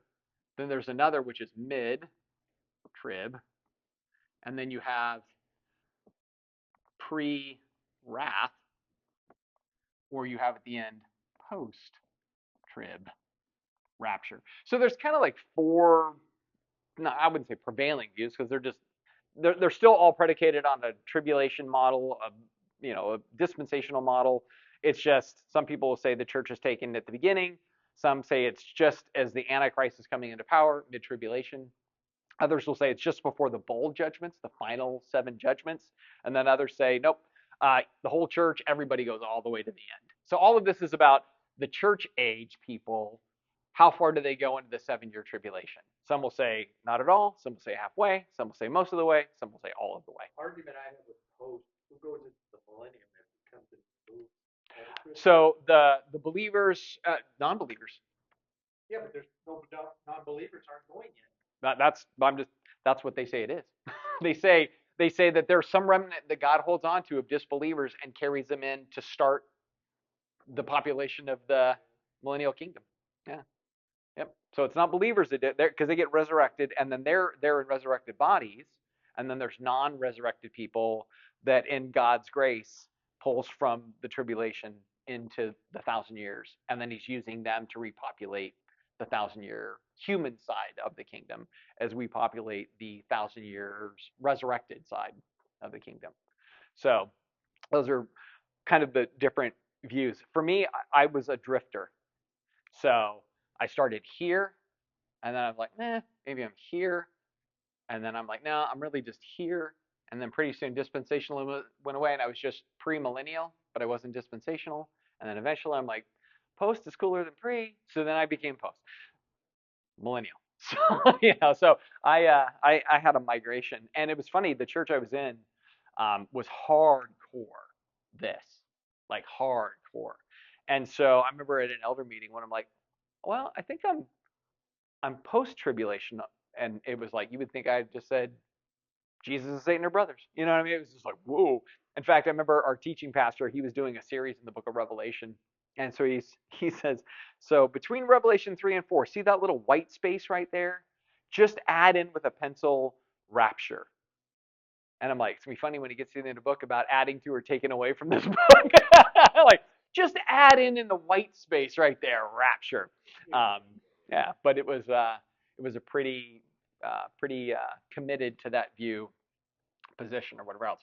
I would say of the different views, um, the most I think the most straightforward is probably classic premillennialism that we looked at last time, where it's a line. There's this generic tribulation, second coming, 1,000 years, eternal state. Like it's the simplest of them all. I would say premillennial dispensationalism is the most complicated when you graph it out of them all. Um, and then amillennial and postmillennial are kind of in the middle, and they're so similar in a lot of ways. One's just physical and literal, and the other spiritual and heavenly. But they're really kind of the same kind of underpinning for both of those systems. So eschatology. You said you had a yeah, I know. I thought, what time is it? What kind of time you can get up here with a pen? And but tell me about your potential heresy, because mine's postmillennialism. I've shared my heresy, so yeah. Mine's nuts. Oh, I love it. That's the best kind. And it's not something that I claim to believe. Yeah. But it's like a light bulb, but it's not a light bulb. That's the weird idea. I like to think about it. Yeah. I like to stretch my thoughts. I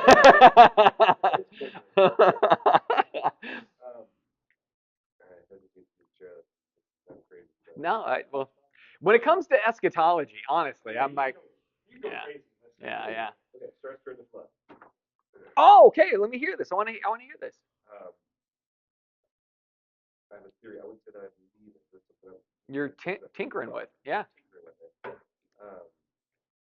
The rainbow essentially represents the separation of realms that potentially could exist at all at once. When God wipes out the crossbreeding all. Oh, like the Nephilim and all that. Okay, yeah, I'm tracking with you. Then, when that's done, separates them so they can't necessarily coexist within the same realm. It sounds crazy. No, so far I don't think it sounds crazy at all so far. So you're fine. Okay. Yeah, legitimately. Yeah. And then that's where we start to get into like, what is a UFO? How can you understand the actually out in space that we see here on Earth?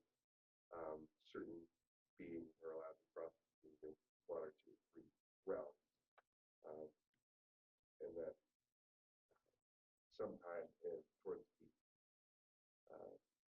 end times, when New Jerusalem is coming, the rejoining of all God's creation, God's heaven into one realm, that they literally see coming back together. Yeah, I don't think that. Actually, I have a friend of mine that's been working on a book for years. It's very similar to that concept. So you have the antediluvian period, pre-flood, and he would say, what do all cultures have in common? Before the flood, they had a highly technological advanced society. And so like when we see etchings of like looks like spaceships and all these weird things, right? And so kind of his prevailing concept around it is that, yeah, that world was a unified, if we called it heaven and earth, supernatural and natural. It had a lot of overlap because that was Eden, right? Eden was the heaven on earth in essence. It was there was no barrier between the two. And then with the fall, it didn't remove the barrier, it corrupted that unification, right? So you had, yeah, basically demons cohabitating with women and creating these super giants that were really just hybrid spiritual human whatever's. And then that's when God's like, I'm gonna have to separate. I'm gonna have to break apart this corrupted overlap of supernatural and natural. So the flood then does that, and then they tried to get back to it with the Tower of Babel, and he's like, no, we're not gonna do that either. And then you have a separated realm. So you're not you're not nuts because I have another nuts friend of mine writing a book on it. I'd love to read it. Yeah. So I didn't quite catch how that works. Like, what is this idea? I don't know So if there's no name. I don't know. yeah, I don't think it has a real. So it's Even by name, I mean, like well, so systematically what it would mean is that so you have God creates and establishes Eden and the world as it is, and that's a world in which both kind of the supernatural and the natural are so intermeshed, they're one. So God walks with people in the cool of the day. Man and woman have access to a tree where they can live forever. So there is you have a true realm in which heaven and earth are together. They're functioning in concert, right? And then with the fall, that realm is still there, but now you have sin in a realm. It would be like if you had sin in heaven, in essence, or you had sin in a supernatural realm. That was a supernatural realm that suddenly has sin, and then it escalates. And part of the escalation when you get into Genesis 6 is there's this whole talk about these sons of God that are procreating with the daughters of men and creating giants, which are the Nephilim. And so the idea there with sons of God, it's Elohims. And so these are supernatural beings, not just simply angels, probably something a little higher in the pecking order of God's created beings, but they can come and go in that world. They live in that world with the human beings and everything else. And it's that kind of bastardization of natural and supernatural coming together that God says that's the great wickedness for which I'm going to bring a flood. And so the flood then eradicates that. And then on the other side of the flood, ages plummet. Like the supernatural thing that keeps you alive for 1,000 years plummets. All of that has kind of gotten pulled out. And so there's a quick decay into just natural realm. And then that natural realm stays until God is reunifying heaven and earth and bringing the supernatural and the natural into our world as we know it. It's just they're going to be super intermeshed. So like the barrier that separates demons from humans or angels from humans. It's more of a barrier now. That barrier would just be completely removed in the end, but also the demons won't be a part of it. It's because the demons were much more a part of it back then and were crossing or functioning within this unified realm in toxic ways, which is why then even like in Second Peter and Jude, there's this unique condemnation about the spirits in the days of Noah. Like they're particularly problematic. And I think it's because they were abusing the unified, or at least the theory is they were abusing the unified realm. And therefore God had to purge everything to separate the realms in essence, and keep them a little bit more segregated, and then at the end he brings it all back together, but in healthy, positive, good ways. So this is like regaining. yeah. How God is going to do that. Mm-hmm. Bringing those realms together. Yeah. Mm-hmm. Right. Right. And so that's the idea of like it started with a garden and it ends with a city with a garden in it kind of thing. And so, but in the meantime, they're separated until they're finally brought back together. And so that's where I go back to not a crazy idea. There's other people who have it out there. I mean, it might be crazy, but other people have it out there. So yeah. Great. Yeah. Look at that. I'm glad you shared it. That's good. I thought maybe it had no original. But you know what though? The fact that you've been you were seeing a pattern though in that you should be validated, right? You're like, hey. Well, it was funny because my friend was writing, and this is where I could kick him. He was actually writing a screenplay for the story. In fact, I mean, he had researched it, but then he's like, make a cool movie kind of thing. And I'm like, yeah, it would. And he goes, but I'm going to do the prequel before I do the sequel. I'm like, well, what's the prequel? And he's like, Gilgamesh. And he's right. That's where this hails from in some ways. His theory is built on the ideas of Gilgamesh, and then again, all antediluvian societies or whatever else. But I'm like, you're gonna start with Gilgamesh, trying to sell that to a studio? The story's lame, man. I'm like, go with your other one, which is really cool about this highly technological society where the realms are overlapped and everything else. And he's like, Atlantis.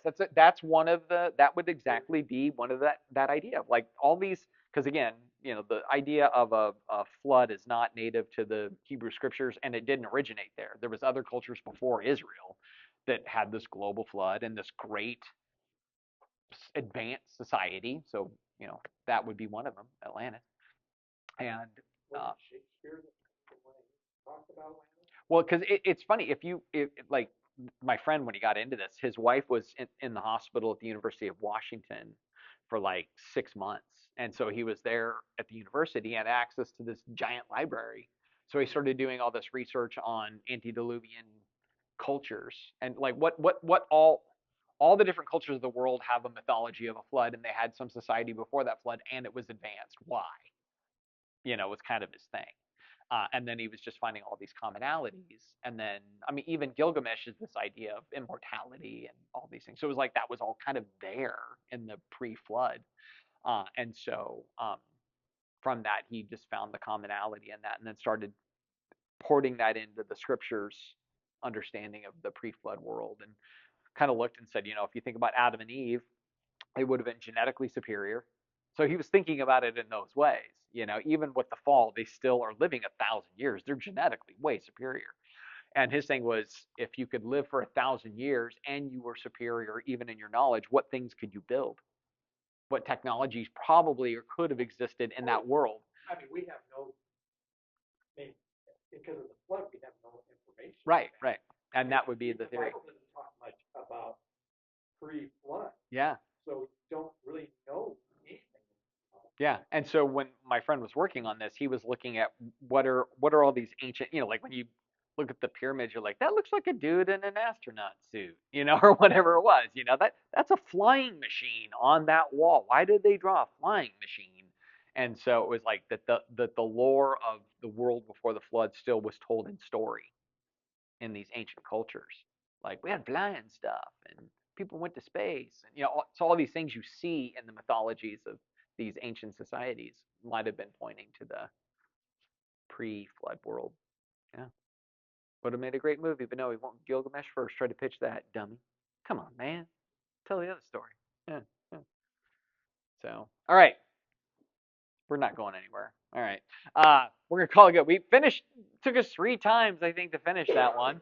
But I believe next time we're together, Module 7. Because I'm dumb. I'm dumb. All right, so I'm just going to go start from the top. 1A is Heavenly Millennium. All you completionists around here, got to fill in the blanks. So 1A, Heavenly. 1B, Earthly.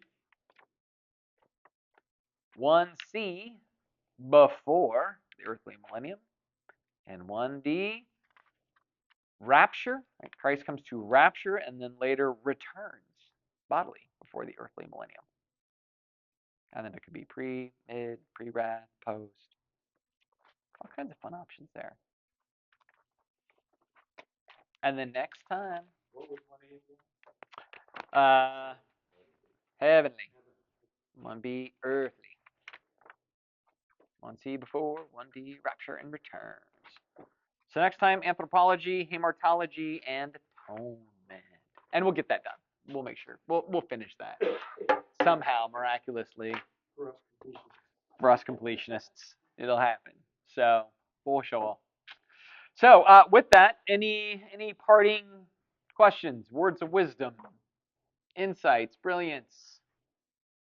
Since we've already talked about crazy and madness, I mean, I figure, why not? You should write the book, man. Get ahead of my buddy. Do it. Come on. Use AI. Just tell it stuff and then say, write that for me. Dude, I use it multiple times a day now. It's crazy. It's crazy. Mm-hmm. Yeah, I know. Why didn't I have that? I know. Here's how crazy it is. Like even Ellen at the hospital is using AI for nursing stuff. Joe's using it for doctor stuff. He was showing us Joe Massassini's like, here's this app, and and it's all proprietary for only physicians. So it's actually like for note taking or like no for like diagnosing. Yeah, it can do it for notes too and doing charting and that kind of thing. But he can be like, yeah, no, I think it's gonna clean all of that up for that whole world. So yeah, but it's Jeff even said, so the doctor, like, happened to me, he's like, do you mind if I record this and have AI give a summary of it? oh yeah, He's like, so I can pay attention to you rather than, because the last few times with the doctor, you guys probably do the same thing, like, I'm over here, they're just typing, like, and you're like, yeah, I think they're listening because they're writing stuff down, but it's just kind of weird. yeah. So it's pretty cool because yeah, we were up at the cabin. He was showing us like this. So you have like when you become a physician, they give you an ID number that gives you access to unique things. And so this software, it's just an app on his phone. He can be like, hey, give me some of the diagnosing for psoriatic arthritis and some of the medications that would be most advantageous for that, and it'll just and start telling him right on the spot. But it's not open internet sourced; it is medical journal sourced, and so they cordon it off into like a walled garden of medical research. At the same time, do like chat. Oh, Chat GPT be like, get some tea tree oil and some essential oils. Well, my wife is telling me now that what is it, AI 2.0 is learning to cheat. Ooh. Yeah, they do. We were doing a chess game. They learn by using. Oh yeah. By doing chess, and so they gave him a notepad to write notes in. The AI Right. notes as he's doing it, and he's talking about how he's cheating. Yeah. Wow. AI's made in our image. Tragically so. So that's right. The Antichrist is gonna be AI is gonna be. In Revelation number 666. Oh yeah. If it has some correlation maybe with actual numbers of an AI. Oh, just like coding, binary coding stuff.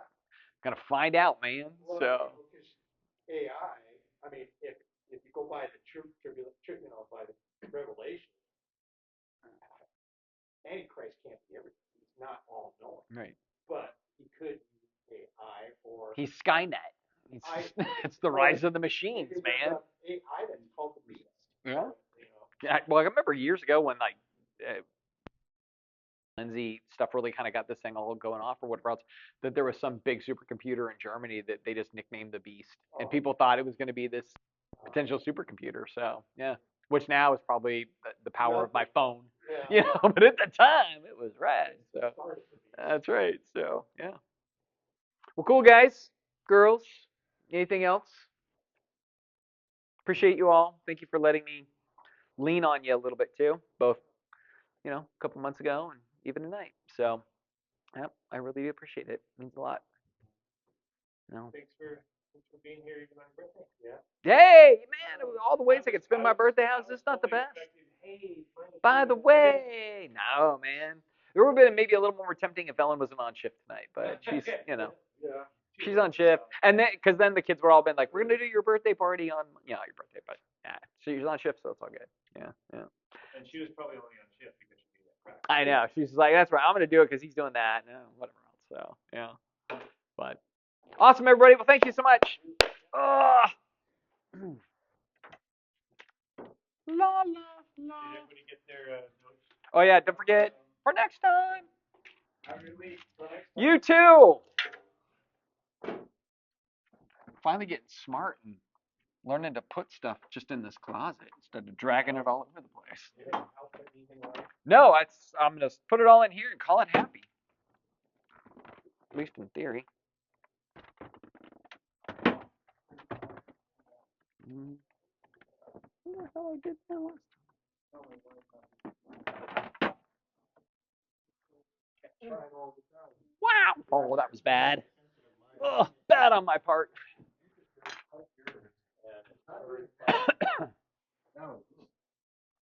Where'd that come from? Oh, this, well, we were getting our flashlights. thought that there's probably going to be power outage tonight. This is one of the last ones. The lights were fading. The batteries were dying. So I couldn't figure out how to get the battery out and realize I'm doing it. I was trying to get it, and I just couldn't get it. So I brought it here, thinking, well, maybe one of the guys knows